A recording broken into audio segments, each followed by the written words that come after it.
මේ තියෙන්නේ ශීර්ෂය. तर ශීර්ෂයේ ඛණ්ඩාංක වෙන්නේ මේක අපි දික් කළොත් x අක්ෂයේ ඍණ 1 y අක්ෂයේ ඍණ 2. එහෙනම් ඛණ්ඩාංකය x ඛණ්ඩාංකය ඍණ 1යි y ඛණ්ඩාංකය ඍණ 2යි.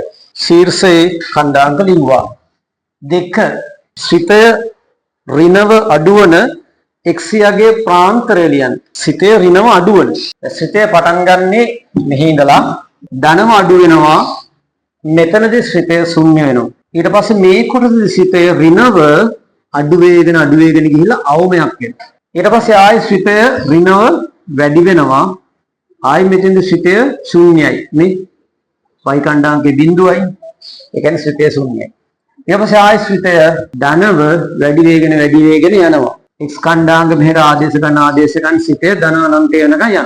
එහෙනම් මේ රතු පාටින් පෙන්වලා තියෙන ප්‍රදේශයට අදාළ x ඛණ්ඩාංක කොහෙද තියෙන්නේ කියලා බලන්න. මෙන්න මෙතනයි ශ්‍රිතයේ ලක්ෂ දෙක අරගත්තොත් අපි මේ දෙක මෙහෙම x අක්ෂයට දික් කරොත් අපිට පේනවා මෙන්න මේ අසමානතාව ලියන්න තියෙන්නේ. ඍණ 2.4ත් ඍණ 1ත් අතර මෙතනදී සමාන ලකුණ දාන්න බෑ. මොකද හේතුව මෙතනදී මේ ලක්ෂයේදී ශ්‍රිතය ශුන්‍යයි නේද? මෙතනයි මේ ලක්ෂ දෙක ගන්න බෑ. ඒ දෙක අතර ප්‍රදේශයට අදාළ ඛණ්ඩාංකයි ගන්න ඕනේ. මෙතනදිත් ගත්තොත් ශ්‍රිතය අවමාගයක් තියෙනවා. ඒ ශ්‍රිතය අවමාගයට අදාළ y ඛණ්ඩාංකය ඍණ 2යි x ඛණ්ඩාංකය ඍණ 1යි. එන ශ්‍රිතය ඍණ අඩු වෙන්නේ මේ කොටසදී. ඊට අදාළ x අගය ප්‍රාන්තරය ඍණ 2.4යි ඍණ 1යි අතර.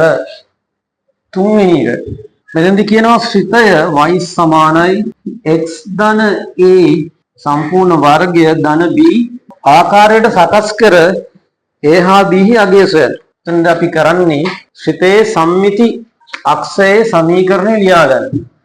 මේ බලන්න ශ්‍රිතයේ සම්මිති අක්ෂය ලකුණු කරගන්න. ශ්‍රිතයේ සම්මිති අක්ෂය මේකනේ. ඒ සම්මිති අක්ෂයේ සමීකරණය කියන්නේ x සමානයි ඍණ 1යි. හරිද? එතකොට මේකට තියෙන්නේ අවමයක් නේ. අවමයක් නම් මෙතන ඉස්සරහා ලකුණ ඒ කියන්නේ x වර්ගයේ සංගුණකයේ අගය ධන වෙන්න ඕන. මෙතන ධන ලකුණක් ඉන්නේ. මේ අවම ලක්ෂයට අදාළ අවම අගය හොයාගන්න. අවම අගය ඍණ 2යි නේ. ඒක තමයි b වලට එන්නේ. b සමානයි ඍණ 2යි. එතකොට සමමිති අක්ෂයේ සමීකරණ x සමානයි ඍණ 1 මෙන්න මෙහෙම වෙනස් වෙනවා. මේ ඍණ 1 x පැත්තට ආවම ධන 1යි දෙපැත්තම වර්ග කරනම x ධන 1 වර්ගය සමානයි බිඳුවයි බිඳුවේ වර්ගය බිඳුවයි. නම් මේ x ධන 1 වර්ගය තමයි මෙතන තියෙන්නේ. b වලට එන්නේ ඍණ 2යි. ඔන්නක තමයි අපි පාඩම කරද්දී පැහැදිලි කළේ. ඉතින් ප්‍රස්ථාරයක සමමිති අක්ෂයේ සමීකරණය දන්නවා නම් ඒ ශ්‍රිතයේ අවමගය දන්නවා නම් අපිට ප්‍රස්ථාරයේ සමීකරණය මේ ආකාරයට ලියන්න පුළුවන්.